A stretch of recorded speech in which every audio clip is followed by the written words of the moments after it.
Oh, just sitting here after I enjoyed Tron Ares with the very cool cup, a little light cycle on the bottom, and the fun popcorn bucket. So let's talk a little Tron Ares and why you should go see it. Tron Ares. 6 reasons to see it in the theaters and 1 reason not to. Let's do this! Jason here for the Magic Keycast, and I'm going to dive into a review of sorts around Tron Ares, and I'm going to give you 6 reasons why you should see this movie in the theaters, and 1 reason I think is a little hilarious not to.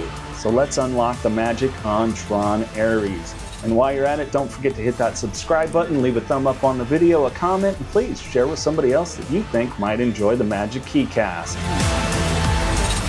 Reason number 1 to see Tron Ares in the theaters: the cinematic visuals. Tron Ares delivers some eye candy at its best. The movie was filmed for IMAX, and it shows. Not only is the IMAX experience amazing visually, but we saw it in 3D and were blown away. I literally, for the first time watching a 3D movie, forgot I had those darn glasses on. Maybe it's because they made them a little bit more comfortable, but it was an enjoyable experience visually. And seeing it in IMAX, whether scenes in which you're in the grid or in the real world, it was just seamlessly smooth. The visuals were absolutely phenomenal. The special effects in this movie were mind-blowing. I mean, really top-notch. I don't know that I've seen anything more well done. The way that they transitioned from something that was digitally created to a real-world effect was absolutely seamless. The team that did the special effects on Tron Ares, Dang! Absolutely phenomenal. That is another great reason to go and see this in the IMAX experience. Now that is the coolest thing I have ever seen. And I definitely recommend the 3D experience. Ready when you are. Another fun reason I recommend seeing Tron Ares in the theaters: it is full of fun Easter eggs. Years ago, we built a world beyond the screen as real as our own. The grid. If you're like me and a fan of the first 2 Tron films, you're gonna have fun hunting for Easter eggs in this movie. And there's a good amount of them. There's a variety of callbacks to Flynn, the original grid, characters from the original Tron film, as well as Tron Legacy, and even a few nods to iconic quotes from the first 2 movies. It's clear that the writers and director of the film are fans of this franchise and they wanted to honor it. And albeit it's not quote-unquote a direct sequel, guess what? The characters from Tron Legacy do appear in this film. Maybe not in the way you think, but they are certainly alluded to. And if you stay through all the credits, which I highly recommend staying to the very end, guess what? We see a nod to an original villain and where this story could go if we get a 4th film.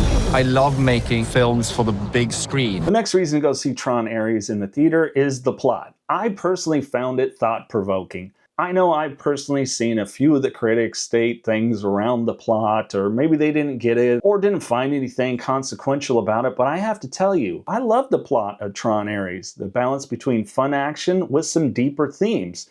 The story really does dive into the possibilities and dangers of AI technology, especially in this science fiction-based context of what would it mean if we could turn AI programming into real-world existing beings or things. The story really dives into the possibilities and dangers of AI technology.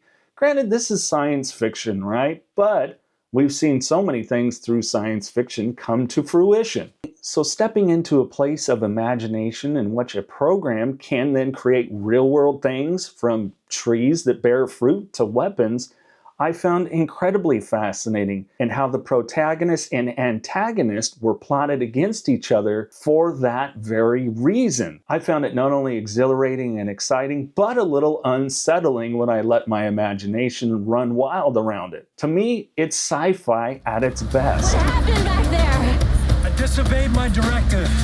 Which was? And of course, we can't ignore the soundtrack. 9 Inch Nails, man. Infection. I will say for me, I did enjoy the overall soundtrack for Tron Legacy formed by Daft Punk more than I did the overall soundtrack for Tron Ares done by Nine Inch Nails. Music is such a big part of the Tron franchise. Wendy Carlos, and then Daft Punk. You needed somebody that could fill those shoes. Very good, man. When Trent and Attica said yes, that was like a gift that just kept giving. But I will tell you, if you've not seen the movie, but you have listened to the soundtrack, Nine Inch Nails nailed it. I guess I'm making a pun there on purpose. But they did. The soundtrack that they produced played out perfectly for all the different themes as it moves throughout the film. And the Nine Inch Nails song, As Live As You Need Me to Be, is phenomenal. I've had it stuck in my head for months now, and it was cool to see where it was placed within the movie and why the lyrics were very pertinent to the storyline. When it comes to the sound design, this is another area in which there was a lot of cool Easter eggs, especially from the original Tron movie. You can hear some repeating of themes from the original movie and some visuals as well that made it totally fun. So for me, the sound design was huge. Everything from when the lasers are creating AI technology at Dillinger Corp to the different vibrations of the identity discs or triangles. The sound is just phenomenally done. I don't know who it is that is on the sound effects team and sound design team, but seriously, amazing job. So when it comes to the soundtrack and sound design, it makes every chase, every explosion, every AI figure being digitized into the real world hit just right. Arguably the best movie composers of our time. I was like, oh my God, like this is incredible. Lastly, I want to touch on the cast. There's a lot of people right now. There seems to be a backlash around Jared Leto. I honestly haven't overly paid attention. Pardon my ignorance around that. When it comes to Jared Leto as Ares, this neither led me to watch the movie or deterred me from it. I'd say he did a fine job. Tron Ares isn't Shakespeare. Greta Lee as Evan Kim is phenomenal. Evan Peters as Julian Dillinger is phenomenal. And you can't go wrong with Jeff Bridges as Kevin Flynn. Very good, man. And his place within this film, well, it gave me chills. And I'm hopeful that Tron will get another sequel. And hopefully in the very near future. I don't want to wait another 15 to 25 years. But I think the standout performer in this movie is Jodie Turner-Smith. I got to do a lot of training for this, and I loved just getting to do the wire work and the battles and the fights. I thought I was training to do the stunts, but really I was training to wear the suit. She absolutely steals scenes as Athena. She's commanding, mysterious, and totally magnetic. Despite all the digital chaos, the coolest thing that I think takes place during these characters is a desire to understand humanity, either as a digital being in the form of Ares, and then the characters that are human themselves, and that struggle to not lose their humanity. We see that with Dillinger, where it is that struggle. I've created mankind's most advanced AI soldier. He's lightning fast, biblically strong. He loses sight of his humanity, whereas on the other side, there is a real fight to maintain humanity even more. I thought all actors performed their roles to a T. All right, so what's my one reason that you shouldn't go see this film? Well, you want to believe what critics are saying. And I get it. Look, critics do their job, and they do it very well. And they're going to get more clicks and more attention if they put out negativity.